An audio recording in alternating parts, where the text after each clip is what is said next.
Nesse screencast eu vou falar sobre interpolação trigonométrica. Basicamente, usar séries de Fourier, um negócio conhecido pelas siglas DFT e FFT, para interpolar dados discretos. Antes de começar, eu só quero mostrar um recurso aqui do Jupyter Notebook que pode ser muito interessante, principalmente quando a gente está fazendo a apresentação. Que é você fazer slides vivos, live. Então, slides que você pode modificar, plotar e brincar um pouco enquanto você está usando. Para fazer isso aqui, você vai no View, Celtobar e coloca Slideshow. Certo? Aí vai aparecer cada célula no notebook do Jupyter, vai ter uma janelinha desse tipo. Então, se você colocar o slide, ele vai ser um slide. Se você colocar no seguinte não colocar nada, ele vai continuar sendo o mesmo slide. Então, cada vez que você coloca um slide aqui, é um slide novo. Para entrar, tá vendo? Tem esse botãozinho que parece um gráficozinho. Tá? Então eu vou colocar isso como tela cheia e apertar esse botão. Bom, o que a gente usou até agora para aproximar e interpolar funções e dados foram polinômios, certo? Quer dizer, aquela coisa, 1 mais x ao quadrado, parábolas e polinômios de ordem n, certo? Existe outra possibilidade que é muito útil, né, que é usar senos e cossenos. Tá? Isso alguém vai chamar de interpolação trigonométrica. Né? Primeira coisa, isso aqui é extremamente versátil e poderoso. Tá? Existem quase todas as áreas da matemática usam senos e cossenos, né, de maneira essencial. Então você pode demonstrar um teorema de alguma coisa, o pessoal usa essas séries de Fourier. Resolver uma equação diferencial, usa a série de Fourier. Processar dados, você usa a série de Fourier. Na parte experimental, tá, também é usado, certo? Lembrando que, por exemplo, num sistema de equações diferenciais lineares com coeficientes constantes, as soluções são senos e cossenos, mais exponencial, que está diretamente relacionado com isso, se alguém lembrar de variáveis complexas. A gente vai ver um pouco mais disso um pouquinho para frente. Primeira coisa, né, o que é um polinômio trigonométrico? Certo? É um polinômio que é feito de senos e cossenos. Então a primeira coisa que a gente tem que ter é o seguinte: eu tenho uma função que tem um período L0, ou seja, tudo que está dentro desse período L0 se repete se você for para a direita ou para a esquerda na reta. Vai ter um termo constante, a 0 sobre 2. Esse sobre 2 é mais para simplificar mais para frente, mas é simplesmente um termo constante. Tá? E aí você vai ter o 2π sobre L0 vezes a coordenada. Certo? Esse 2π sobre L0 vai ser a frequência fundamental. 1 sobre o L0 é a frequência do fundamental que eu tenho. Então, se eu tenho, por exemplo, em vez de trabalhar em espaço, eu trabalhar em tempo, né, e minha função for pior do que 1 segundo, eu vou ter uma frequência fundamental de 2 Hz. Em cima disso, eu vou multiplicando isso aqui por n. Então, 1, 2, até n vezes o negócio. E, finalmente, o lado do seno, a mesma coisa. Tá? Então, se eu quiser usar frequências n, n vezes a frequência fundamental, certo? Eu vou precisar de 2n mais 1 termos. Tá? A base que eu vou chamar agora genericamente de φn, né, é feito pela base constante, 1/2, e depois os cossenos e os senos. Primeira coisa, né, como é que eu calculo esses coeficientes a, I e BI? Tá? Pô, parece complicado, né? Na verdade, a gente vai usar uma propriedade, tá, que é o seguinte: esses aqui são ortogonais. Que é basicamente o seguinte: se eu multiplicar qualquer um daqueles cosseno por cosseno, cosseno por cosseno, e não for... Veja, aqui eu estou integrando num período, tá? Ou seja, menos L0 sobre 2 até L0 sobre 2. E se for múltiplos inteiros, você vai perceber o seguinte: se n é diferente de m, essa integral dá zero. Tá? E se for igual, vai dar L0 sobre 2. Então isso quer dizer o seguinte: que essa base ela é ortogonal, certo? Só um detalhe aqui importante, né? Eu estou usando aqui de menos L sobre 0 sobre 2 até L0 sobre 2, tá? Poderia ser de 0 até L0, ou de L0 sobre 2 até 3L0 sobre 2. Não interessa, porque a função é periódica. Usando essa ortogonalidade, então o que eu faço? Eu multiplico por cosseno de nπ sobre eu multiplico aqui a série por exemplo, cosseno de nπ n2πx sobre L0 e integro. Tá? Com isso, todos os senos vão para zero. E só vai ficar diferente de zero um termo apenas. E depois eu repito esse processo com o seno. Tá? Então, para calcular isso, eu vou simplesmente usar... eu chego nessa expressão aqui. Certo? Vamos ver um exemplo? Então, vamos pegar y de x é o módulo de x, entre menos 1 e 1. Tá? O que eu estou fazendo aqui, módulo de x não é uma função periódica, tá? Mas eu estou criando uma função periódica baseada em módulo de x. Ou seja, para fora de menos 1 até 1, eu repito, simplesmente vou repetindo essa mesma função por aí. Então vai ser tipo um serrilhado. Tá? Repare que essa função y de x ela é par. Ou seja, se eu colocar menos x... Então, y de menos x é igual a y de x, certo? E vocês vão ver que se você tem função par, só vai aparecer os cossenos. Tá? Por outro lado, se eu colocar uma função ímpar, certo? Onde y de menos x é igual a menos y de x, só vai aparecer seno e os termos, os ANs vão ser zero. Nesse caso, todos os BNs são zero. Isso aqui eu consigo fazer analiticamente e eu chego nessa resposta. Né? Eu quero mostrar uma coisa aqui muito interessante, que é o seguinte.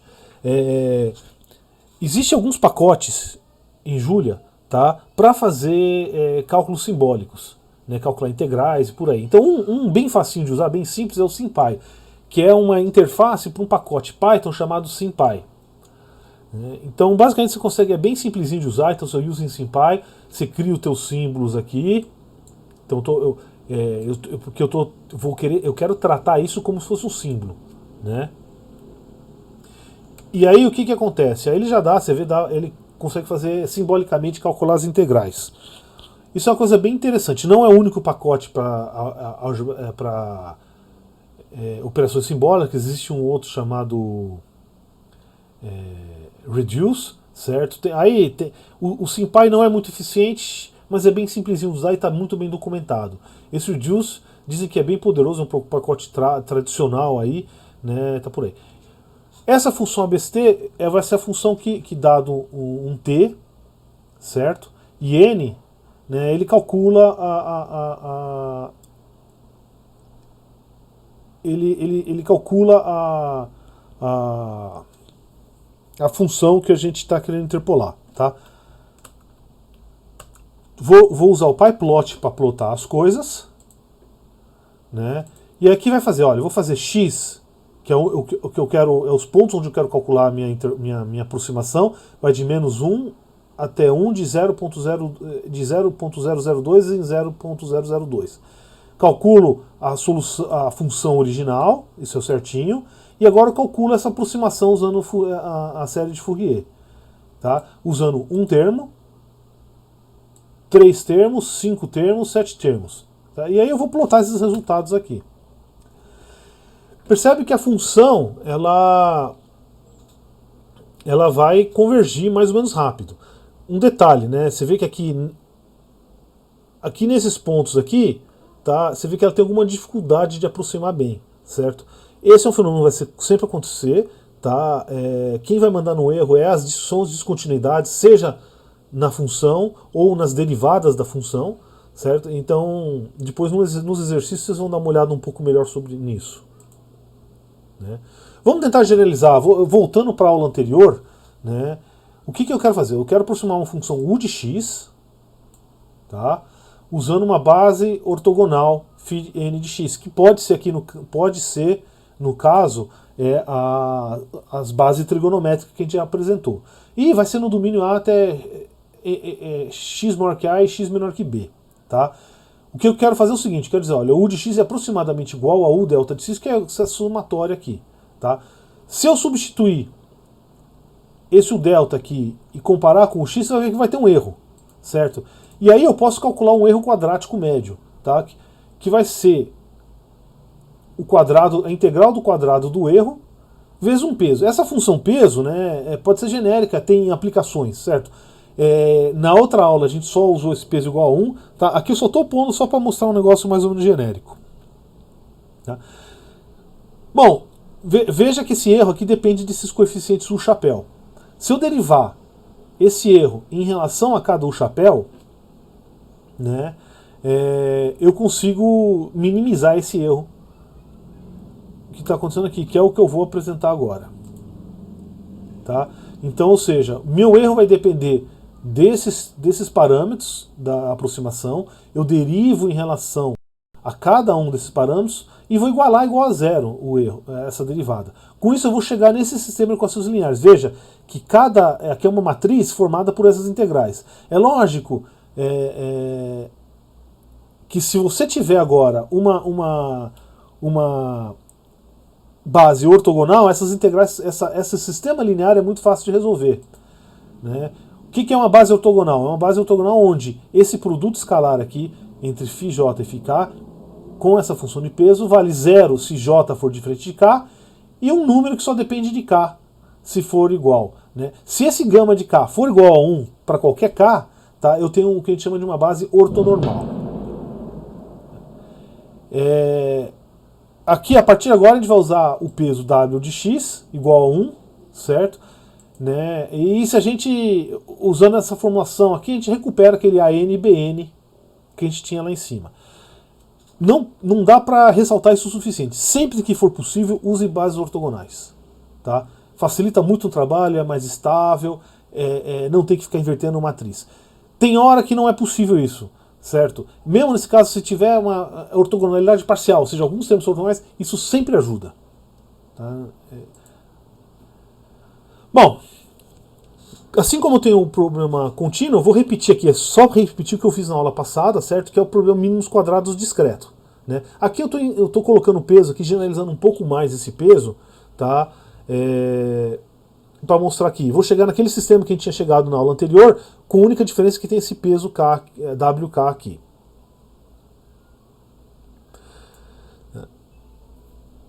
Voltemos para os polinômios trigonométricos. Né? Primeira coisa, a gente já viu que os polinômios trigonométricos são ortogonais, certo? Ou seja, esse φn vezes φk para k diferente de n igual a zero. Tá? Se eu tentar aproximar essa integral aqui, vou aproximar isso de maneira tosca, certo? Ou seja, vou apresentar isso somatório. Então vai ser o dividir em regiõezinhas, faixas constantes e regiõezinhas constantes ΔX. Vai dar essa somatória. Tá?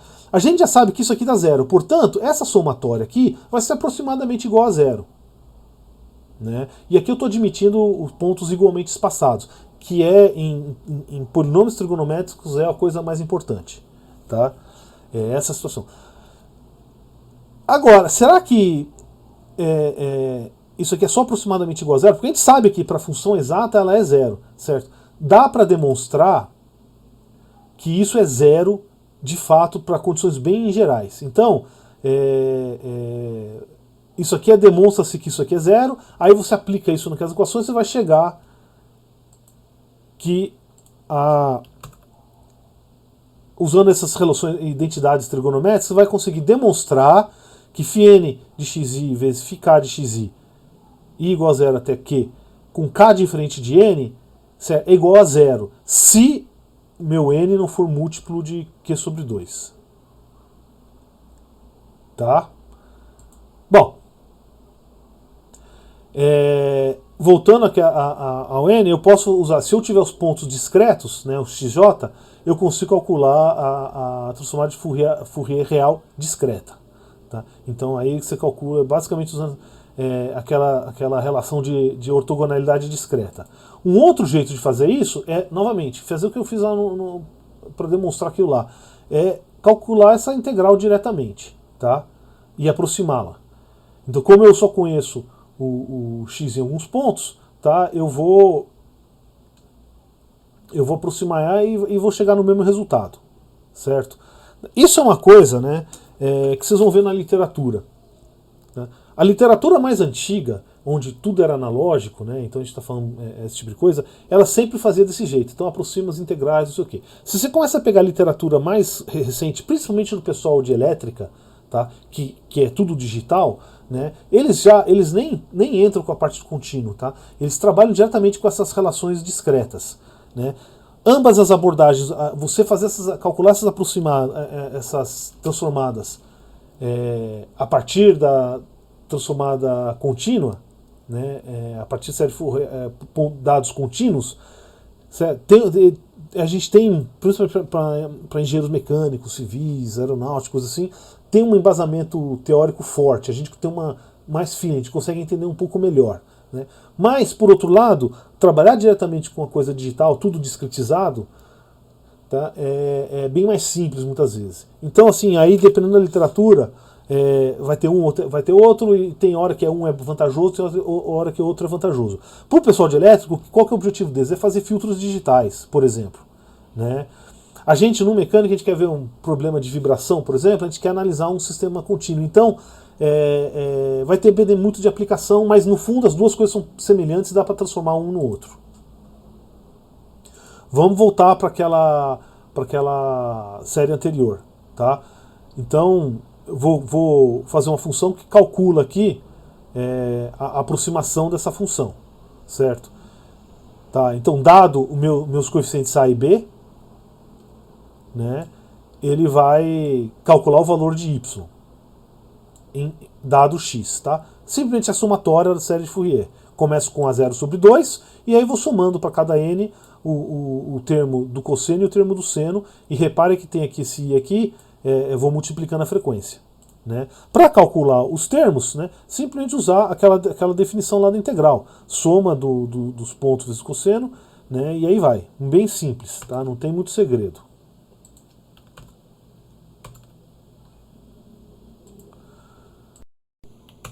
Como era de se esperar, o resultado vai ser bem parecido com o que a gente já fez antes, tá? Não deveria ser diferente.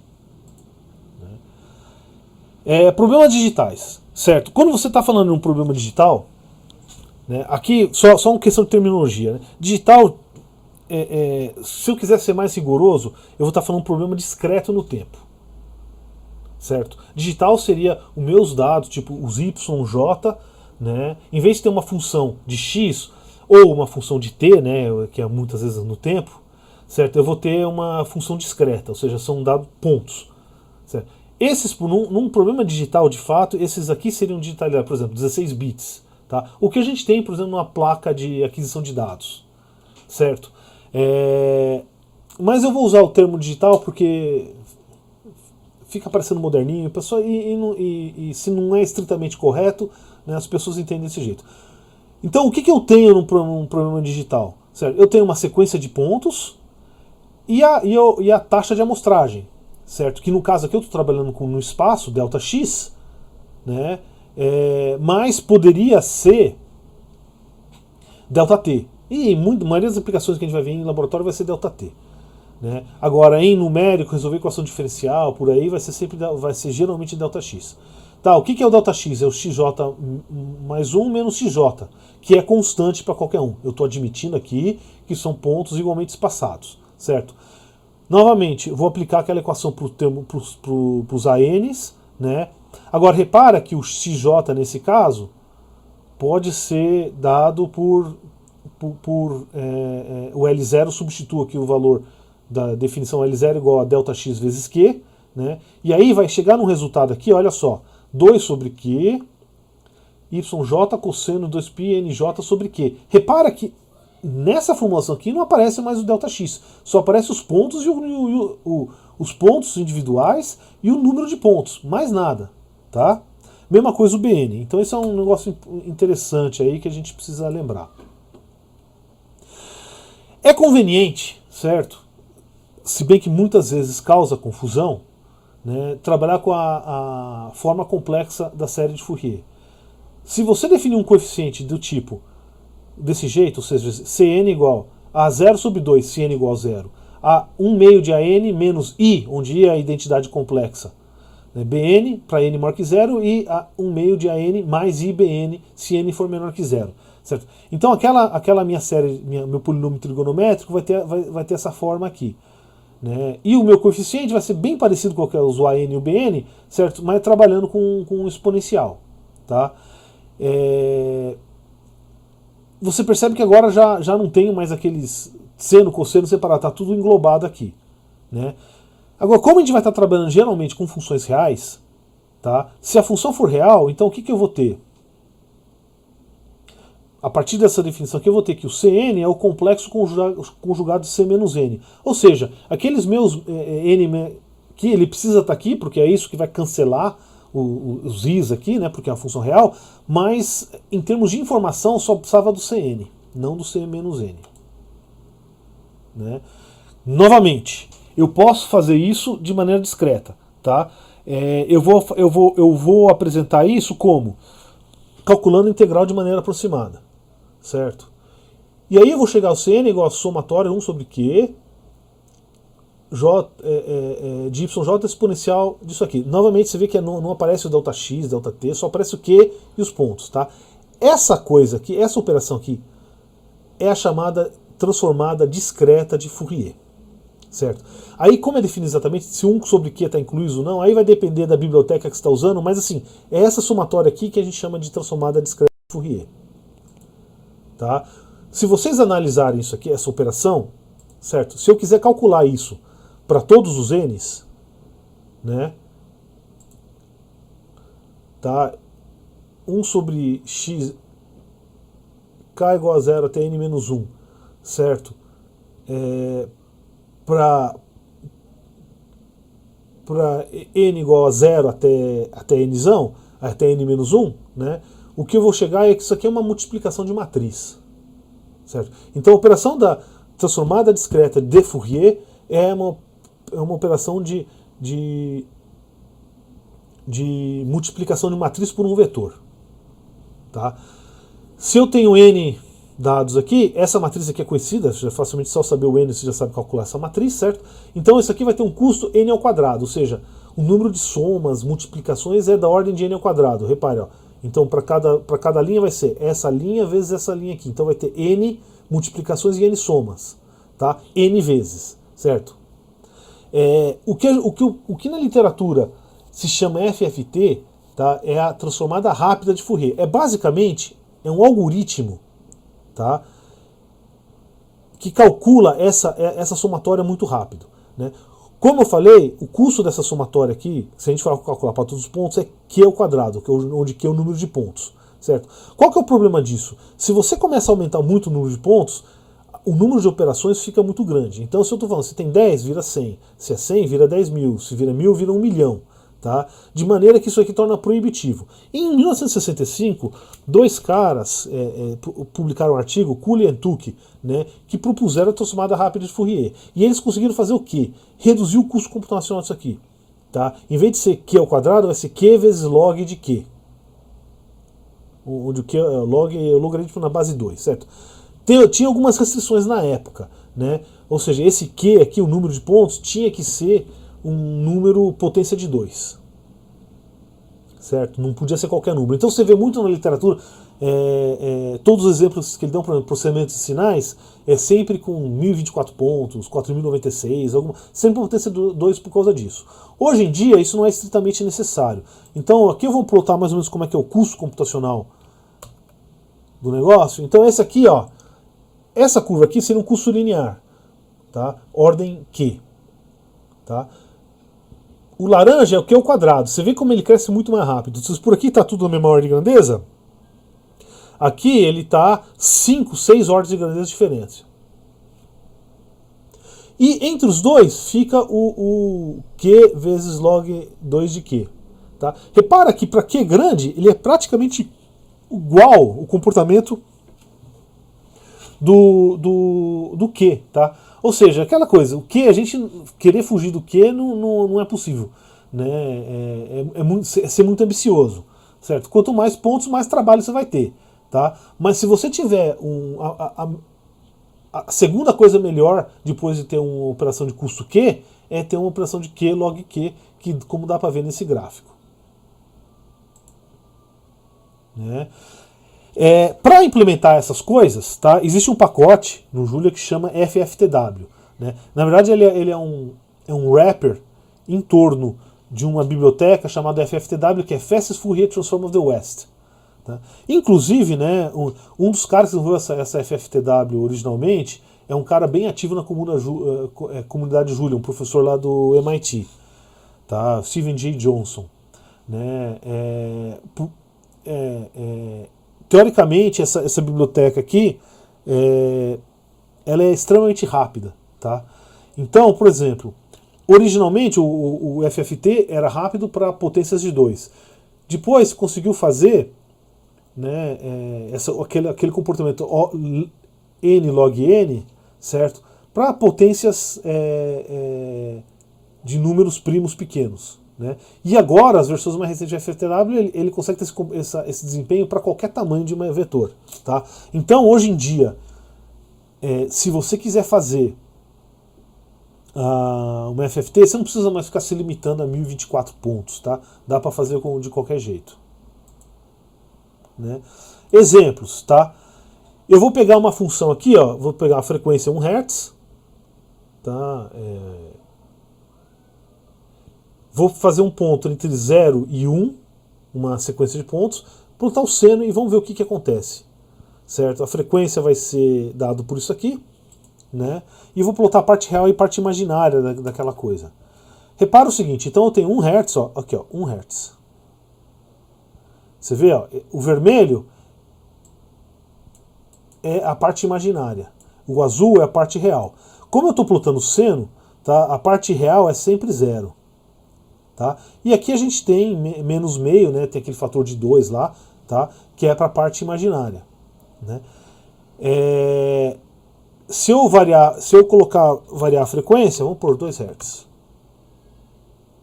Tá aqui já começa a dar confusão aqui o negócio. Tá, vamos aumentar o número de pontos. Vamos por aqui, sei lá, 16. 2 Hz. Tá? E aí se eu colocar 1 Hz,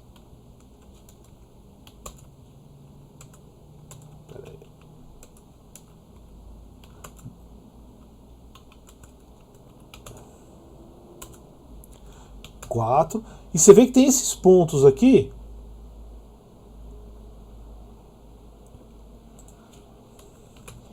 Tá? Repara que tem esse ponto aqui, ó, que a gente não sabe de onde vem.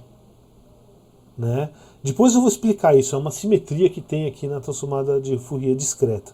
Certo? Para ver como mais exemplos, né, vamos plotar por exemplo, vamos plotar o cosseno. Certo? Aqui você vê que as duas partes real, a parte real está aqui, ó, 1 Hz. Aí, se eu colocar 2 Hz, vai andar para 2. Tá? Se eu colocar agora, por exemplo, vou colocar somar um seno e um cosseno. Tá? E aqui o dobro da frequência. Vamos por frequência 1, então o seno vai ter o dobro da frequência. Tá? Então eu tenho aqui, ó, duas vezes, ou seja, tem a parte real aqui imaginária negativa, tá? A parte real positiva, e aí tem esses pontos aqui que a gente vai discutir um pouquinho mais para frente, tá? Então aqui dá para ver que eu estou pegando muito bem o que está acontecendo. Se eu colocar aqui, sei lá, 64 pontos, né, tá aqui o negócio. Então aí eu posso pôr. E aí vai andando, tá vendo? Novamente, o fator aqui, o parte imaginária é o dobro do parte real, e o dobro da frequência também, porque é o que está acontecendo aqui. Então isso aqui está dando tudo o que a gente esperava normalmente, tá? Para você saber as frequências que ele está trabalhando, o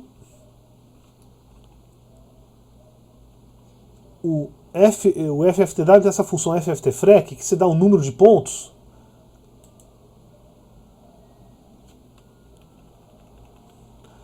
Certo? E ele calcula para você as frequências. Tá? Então vamos colocar aqui 8.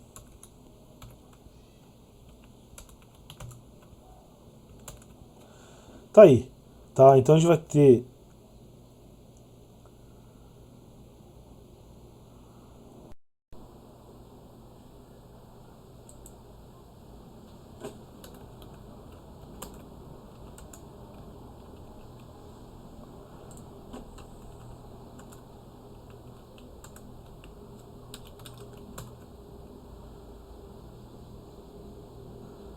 tá? Aí você vê aqui, ó, 0, 1, 2, 3, aí essas frequências aqui são negativas, aí o que eu quero chegar agora nessa parte. Primeira coisa, né? A função é periódica, certo? Original. Mas a DFT, ela é periódica também, certo? Que é bem fácil de demonstrar. Se eu pegar YK igual a somatória disso aqui, e aí eu digo o seguinte, o K é igual a N mais K, tá? Vocês vão perceber que vai sair esse termo aqui, ó.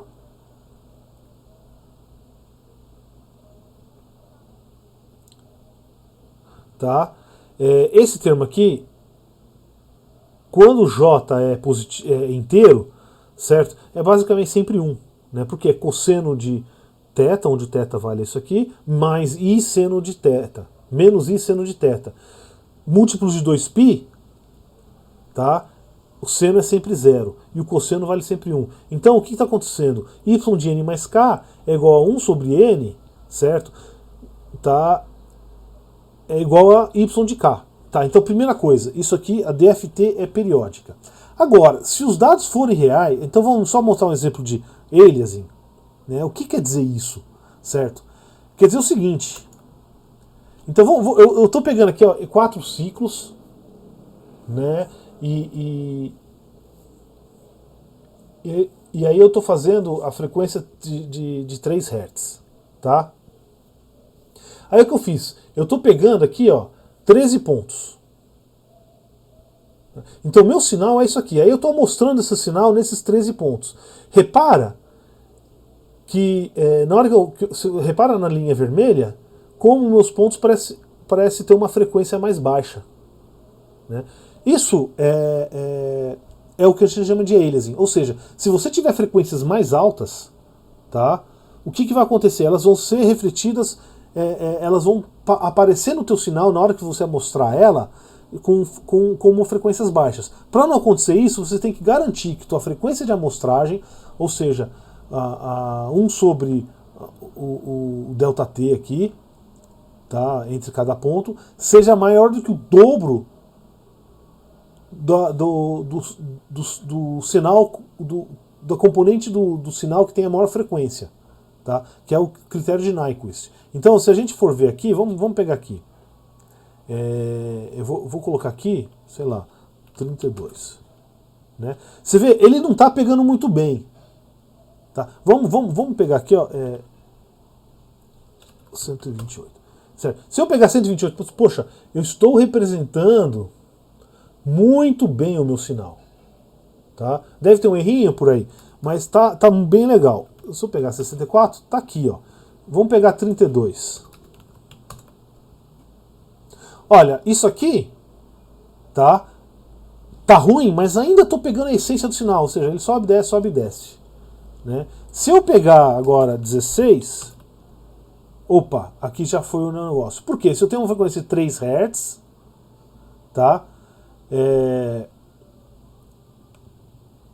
Eu vou conseguir mostrar só abaixo de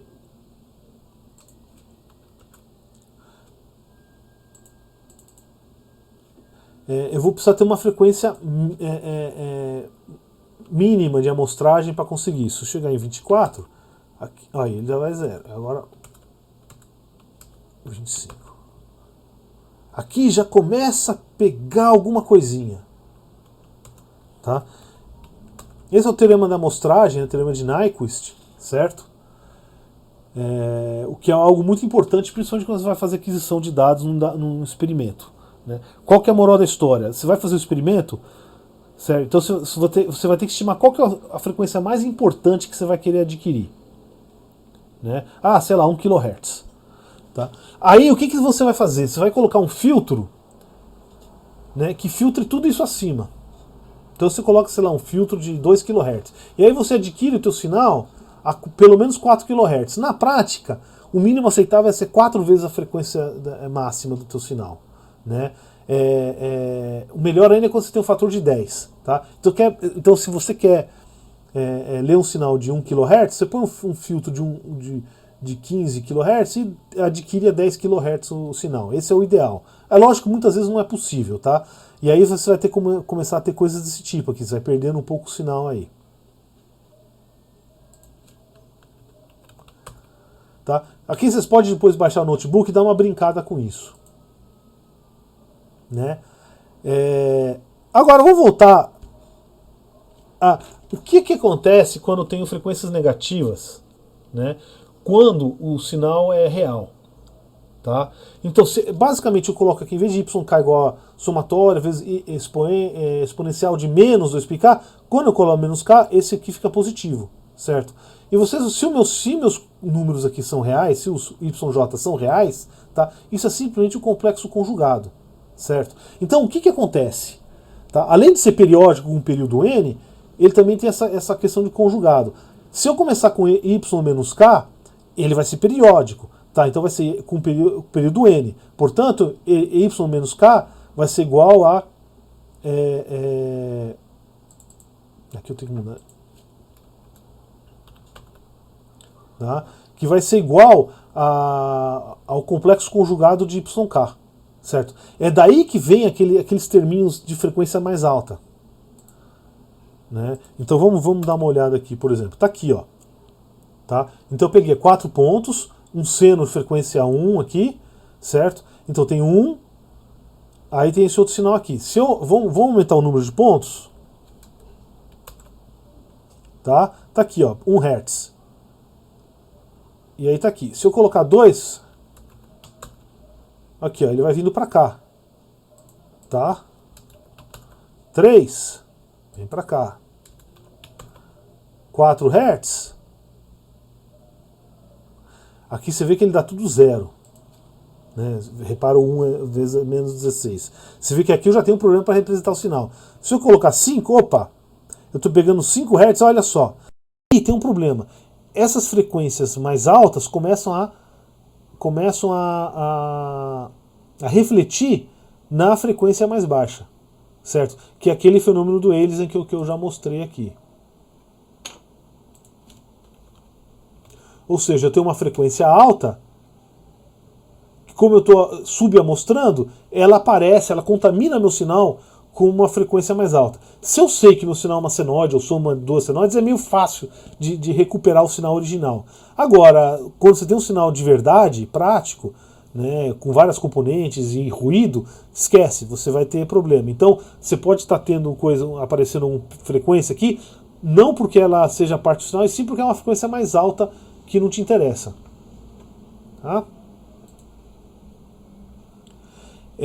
Agora é o seguinte, então qual que é o número de frequências relevantes, certo? Então vou primeiro admitir, né, que números reais, n reais, vamos corrigir aqui, n números reais, certo? A FFT, que é a DFT, vai gerar n números complexos. Tá? Ou seja, eu tenho n números reais, eu vou gerar n vezes mais informação, n números complexos. Bom, número complexo tem a parte real e imaginária. Como a gente está falando em transformada, a gente deveria ter uma certa equivalência entre os dois. Então, o que acontece? A FFT vai gerar 2 vezes mais informação. Tá? Primeira coisa, a frequência 0 sempre corresponde a um número real. É a média. O BN 0 vale 0 sempre. Certo? Tá, aí eu vou distinguir aqui, né, quando n é ímpar e quando n é par. Tá? Quando n é ímpar, certo? Eu vou ter o A0, e é lógico que o B0 vai valer 0, né? Aí eu vou ter Q menos 1 dividido por 2 pontos, tá? AN e Q menos 1 dividido por 2 BN, que vão ser a parte real e a parte complexa aqui conjugada, então vai ter um menos N. Então, o número de pontos assim que interessam pra gente naquela de frequências, o número de dados independentes na transformada discreta de Fourier é Q mais 1 dividido por 2 quando...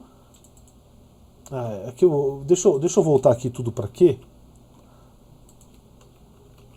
Tá, porque aqui eu gerei uma lambança.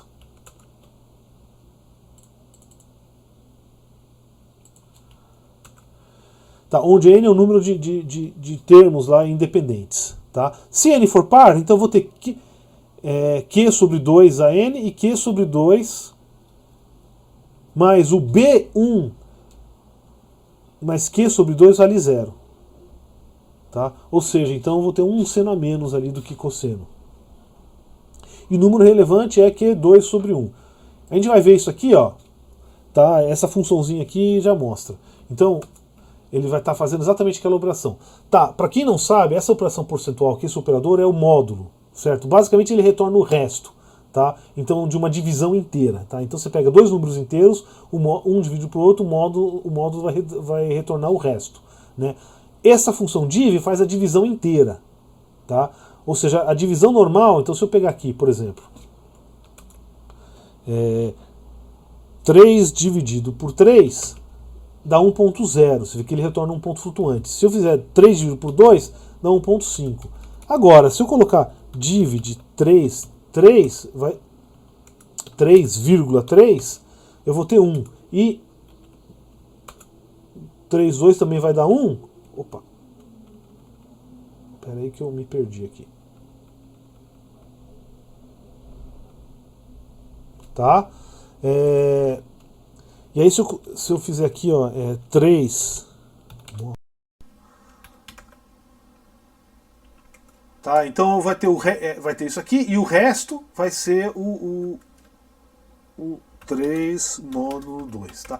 Essas funções são muito úteis, principalmente quando você está querendo contar coisa digital aí, fazer a operação inteira. Né?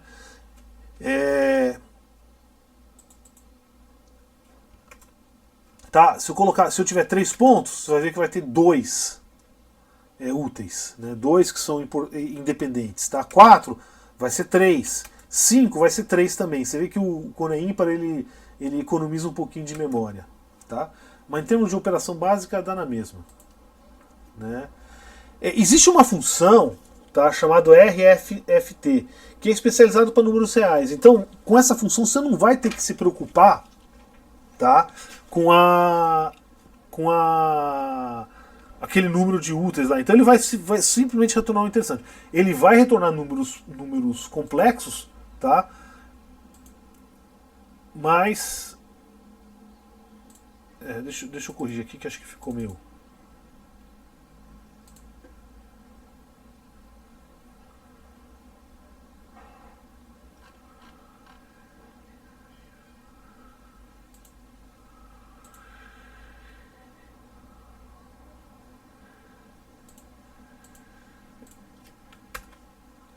A gente volta aqui pro negócio só para ficar certinho, tá? Então o que acontece aqui, ó?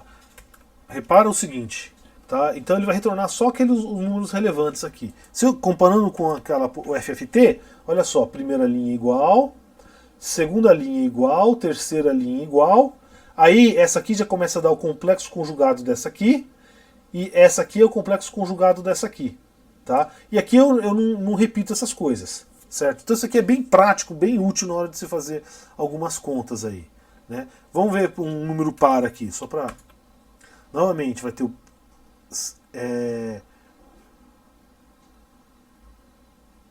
6 dividido por 2 mais 1, que vai dar 4. Então eu tenho 4 pontos. Novamente, a primeira linha... aqui eu tenho que fazer de novo porque eu estou colocando números aleatórios, certo? Primeira linha igual, segunda linha igual também... Terceira linha igual. Aqui, quarta linha também é igual. Repara que a parte imaginária é zero, ela sempre vai ser zero. Né? E depois a gente tem aqui as funções aqui voltando, tá? Voltando aqui para ser o complexo conjugado. Tá? Então isso aqui é bem útil fazer. Agora vamos fazer o que a gente queria fazer mesmo, certo? Que é a interpolação trigonométrica, tá? Você vê que eu me embananei um pouco com a posição dos slides, né? Então, o que eu quero fazer? Certo? Interpolação trigonométrica. Certo? Eu vou criar uma estrutura, aquela trig_interp, que vai receber, ela vai ter armazenar o número de pontos, a taxa de amostragem ali, né, o espaçamento entre os pontos, tá? E um vetor com os coeficientes complexos. certo? Então aqui basicamente eu entro com meus pontos, eu vou já calculo aqui a RFFT, certo? E essa função aqui vai aplicar ela depois, tá? Então o que eu faço? Primeiro pego a parte real do primeiro coeficiente, que vai dar 1 sobre 2, né? Que é aquele meio, a 0 sobre 2. Certo? Aí eu pego aqui o número de pontos e vou para cada termo da frequência, para cada termo da série trigonométrica, né, eu pego o coeficiente e calculo o termo e vou somando a contribuição do parte do cosseno e do seno. Repara que aqui tem um menos. Tá? Repara, esse menos aqui é porque é aquela coisa do conjugado. Né? E aí eu retorno 2y dividido por quê? Tá? Por que eu faço isso? Porque o 2 é, por causa do C, é aquele 1 meio de AN mais IBN. Tá? O Q é porque aquela somatória lá, a função RFFT e a FFT, ela não divide por quê. Então eu estou fazendo aqui o negócio. Tá? E aqui é simplesmente para servir para usar o meu objeto como interpretação. Vamos pegar aqui 4 pontos, tá? E vou fazer uma funçãozinha aqui que vamos ver o negócio. Como é de se esperar, né, a solução é exata. Por quê? Porque eu estou representando funções trigonométricas puras. Né? E aí o que acontece? Aí a aproximação acaba ficando muito boa. Eu poderia colocar aqui, por exemplo, fazer um negócio desse tipo aqui, não vai dar tão boa. Por quê? Porque agora a função já não é uma função trigonométrica exata, então ela vai ser aproximada. Se eu colocar aqui 10, aí já dá bem próximo. Tá? Essa é uma coisa. Né? Se a tua função for suave, tiver derivadas suaves, não tiver nenhum problema, tá? A série Fourier vai convergir muito rápido. Certo? Então, só para comparar aqui, ó.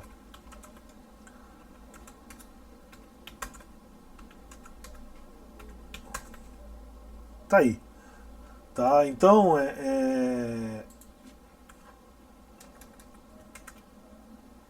essa é uma coisa.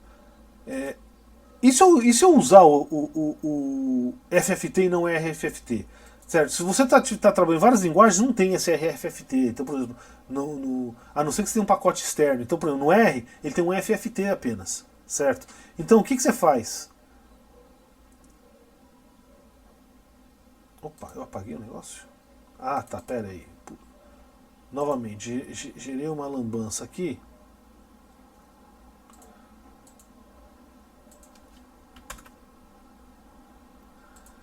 Tá? O que eu faço? Basicamente aqui, essa estrutura é igualzinha. Eu poderia até tentar usar a outra estrutura, mas estou fazendo diferente só para não dar problema. Aqui, em vez de fazer em vez de fazer o RFFT, eu estou usando um FFT. Tá? E aqui eu vou calcular. A função vai ser exatamente igual. A única diferença é que eu não vou pegar para todos os termos. Eu vou só pegar usando aquela função NFFT útil, que ele calcula quais são as independentes, e calcular o negócio aqui. A única diferença é essa, tá? Lógico que aí, mas aí tem redundância. A outra, ela ocupa menos memória e é mais rápida. Tá? Novamente, não é surpreendente que isso aqui funcione bem também. Né? A gente falou sempre da transformada discreta de Fourier. Existe a transformada inversa, certo? Então, se o FFT é aquela somatória, tem um exponencial com sinal negativo, aqui vai ser a somatória com exponencial positivo e multiplicado por quê? De tal maneira que os dois vão ser, se você fizer um fizer o outro, ele vai voltar no mesmo número. Tá? Lógico que no FFT, nesse caso aqui, o que ele está fazendo? Tá? Ele está retornando um número complexo. Certo? Então isso aí não tem muito como ajudar. Mesma coisa o RFFT. Né? Mas aqui tem um porém. Você se lembra que tinha o número de termos que necessário era diferente se fosse par ou ímpar? Tá? Então, como aqui, então você tem que especificar esse número aqui. Se der certo, aqui, ó, aqui ele já dá como número real. Então isso aqui é algo bem interessante aí.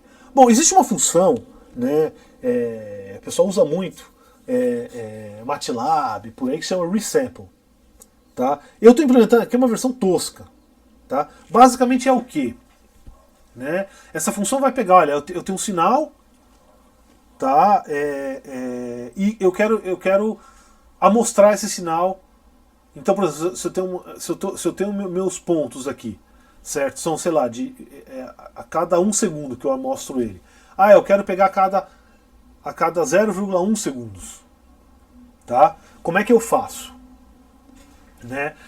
Eu uso interpolação trigonométrica, só que eu vou fazer um negócio interessante aqui, que é usar o FFT. Então eu entro com meus pontos, tá? Com o número de pontos que eu quero sair.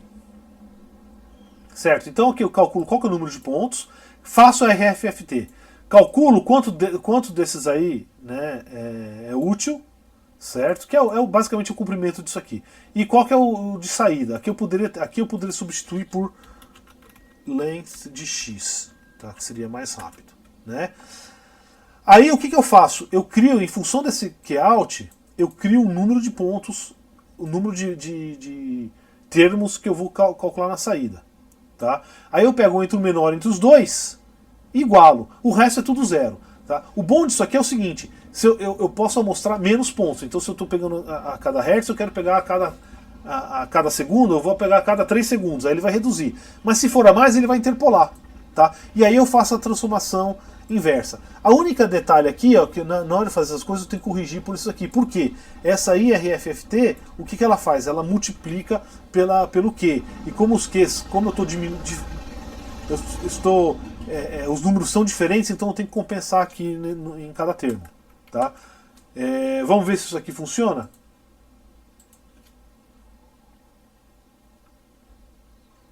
Né? Então eu vou pegar uma função, certo? Aqui vai ser simplesmente uma função trigonométrica, aqui, um polinômio trigonométrico, né? Só porque por que eu estou fazendo isso? Porque isso é exato, tá? Aí, o que eu quero fazer? Eu vou calcular os pontos e vou resamplear o negócio. Vou pegar uma taxa de amostragem mais alta. Tá aqui. Tá? É lógico que a função é exata, né?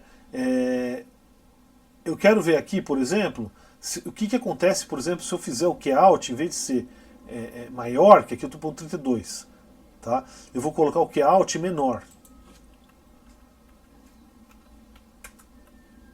Tá? Você vê que ele está pegando certinho aqui, esses pontos fazem parte do negócio. Então, isso aqui é bem útil. Na prática, tá? Você tem que fazer um pouco mais de coisa. Por quê?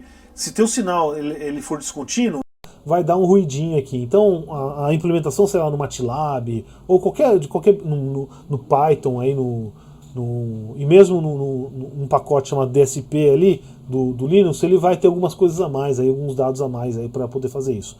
Mas isso aqui é algo assim, é o princípio básico de interpolação trigonométrica, tá? Outra coisa que eu queria mostrar para vocês é o seguinte, tá? Então a gente usou assim, a função FFT, certo? FFT ela vai alocar uma memória, tá? Alocar memória, principalmente quando você tem que alocar muita memória, é uma operação cara, né? E você desperdiça a memória. Então vamos imaginar que você tem, sei lá, 8 GB de RAM e você está alocando arrays de 2, 3, 4 GB de RAM. Cara, tua memória vai acabar rapidinho, certo? Então, se você puder fazer isso sem alocar memória, é muito bom. Então o que você faz? Você tem um vetor, você aloca a memória antes, certo? E aí você chama com a função com FFT aqui, com esse ponto de exclamação, quer dizer, olha, é uma operação local, eu vou usar, então eu passo para ele a memória, ele vai tá, aqui vamos ver, só para aqui eu fiz aqui tá errado, né? Vou copiar os dados, tá? E aí vai ser as coisas, né? Tem funções equivalentes para aquela IFFT, a inversa, a RFFT, né, o IRFFT e por aí vai. Né? Lembra que aquela que eu falei que o DFT é uma multiplicação de matrizes? Certo? Então o Julia ele permite trabalhar desse jeito. Né? Se você. Então o que você faz? Você dá a tua memória aqui, certo? Você planeja a tua FFT. Basicamente dizer qual que é a geometria dela. Aquela biblioteca FFTW, né, ela permite você fazer isso, ela tem vários algoritmos que podem ser mais rápidos ou menos rápidos. Né? Então, primeiro, assim, o jeito mais simples vou estimar qual que é o mais rápido. Mas você pode, mudando esse parâmetro aqui, fazer uma coisa otimizada bem melhor. É lógico que aí o custo de fazer isso aqui é alto, mas cada vez que você vai ter que repetir essa operação várias vezes, vale a pena fazer isso. Então imagina que você está usando isso aqui num solver aí de equação diferencial, que você tem que fazer toda iteração fazer isso. Tá? Então isso aqui tem um impacto grande. Né? Mas o interessante é o seguinte, na hora que você fez isso aqui, você pode aplicar, em vez você pode aplicar esse P, que é como se fosse uma multiplicação de matriz. Tá? Então aí tá uns dados aqui. Se eu pegar o FFT, você vê que dá exatamente igual. Certo? A transformada inversa, né, é a divisão inversa que tem no Julia. Tá? Mesma coisa. Tá? Então isso aqui é um recurso muito bom, principalmente quando você estiver trabalhando num programa grande que precisa de eficiência. Né? Existem ainda aqui outras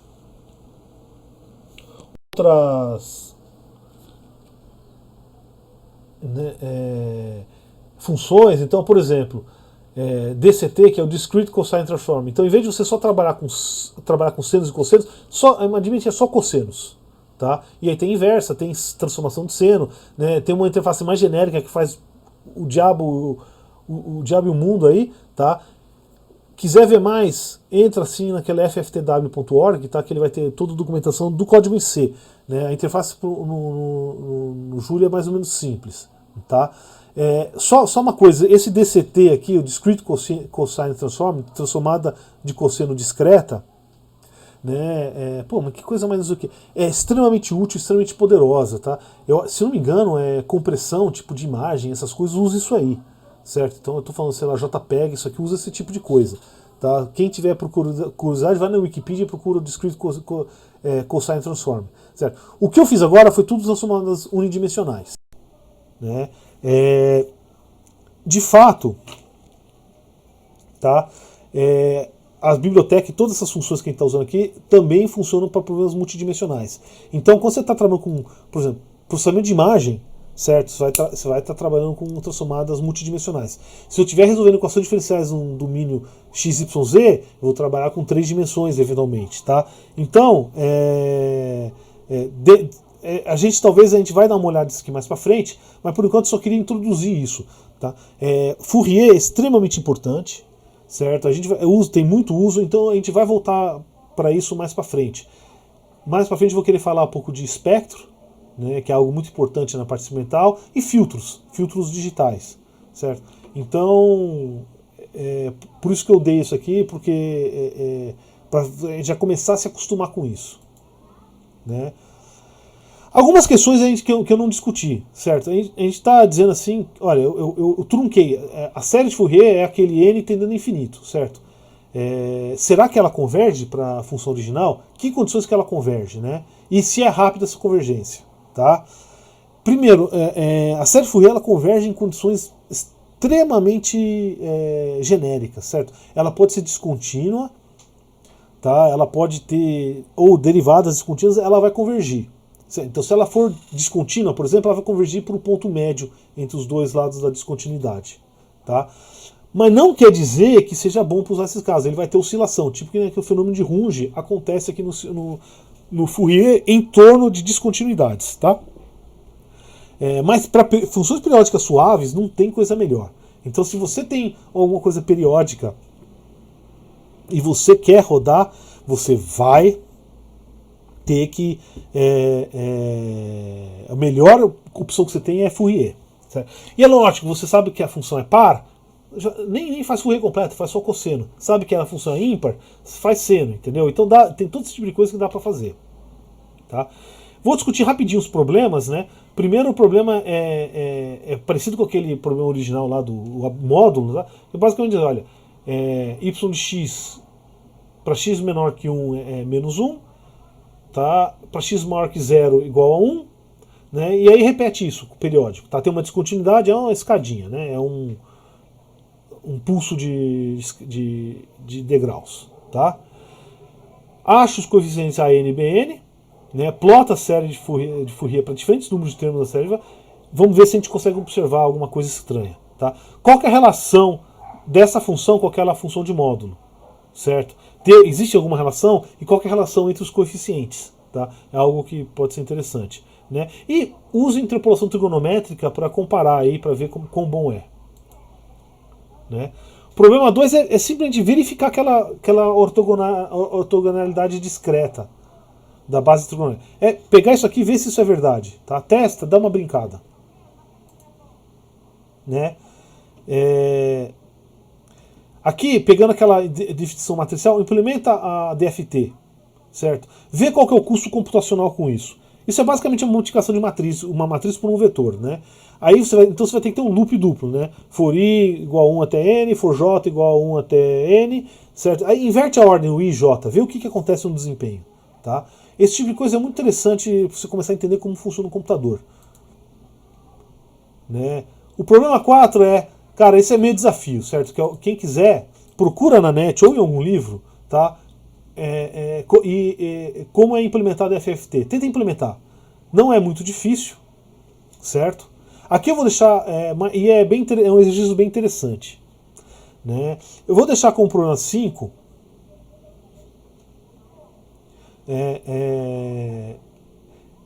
mexer um pouquinho com transformada de Fourier. Tá? Novamente, isso aqui está relacionada com série de Fourier. O que seria o transformada de Fourier? Se eu pegar aquele período e entender o período infinito. Aí ele vira para os dois lados, né? Mais infinito e menos infinito. Aí ele vai convergir para uma transformada de Fourier. Certo? Tenta calcular isso aqui na mão. Tá? Tem a partir dessa definição. Certo?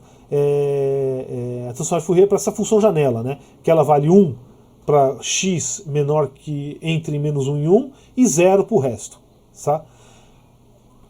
Faz aquela discretização que a gente fez lá em cima para a série de Fourier, para aquelas integrais, e tenta calcular a coisa aqui desse jeito. Né? E aí discretiza essa função. Então, em vez de trabalhar com tempo contínuo, tá? Trabalha com tempo discreto. Né? O que eu quero que vocês façam aí? Depois que você faz isso, começa a adicionar mais zero e plota o resultado final. Você vai ver algumas coisas interessantes. Né? Tem um problema aqui, que é para fazer alguns exemplos do pacote Approxum. Approxum ele usa vários tipos de aproximação, Chebyshev, Fourier e várias outras, né, para aproximar funções. É um pacote muito interessante, vale a pena vocês darem uma olhada, certo? Faça algum tutorialzinho, eu acho que vale a pena. Tem um outro problema aqui que eu queria mostrar, que eu esqueci de escrever aqui, mas já vou falar. Se vocês pegam aqueles meus exemplos aqui, né, repara assim, olha, eu tenho Q pontos, L0 aqui vai 0 até L0, Q mais 1, e aí eu faço de 1 até Q, certo? O que acontece se eu tirar esse 1 até Q, né, e tiro esse mais 1, eu trabalho direto, certo? Dá uma olhada, eu vou escrever aqui no notebook para quem quiser, né? Dá uma olhada, brinca um pouquinho com isso, tenta achar a explicação de por que fica diferente, o que está errado nisso aí. Bom, quem tiver dúvida é só me procurar, certo? Espero que vocês se divirtam um pouquinho com o Fourier.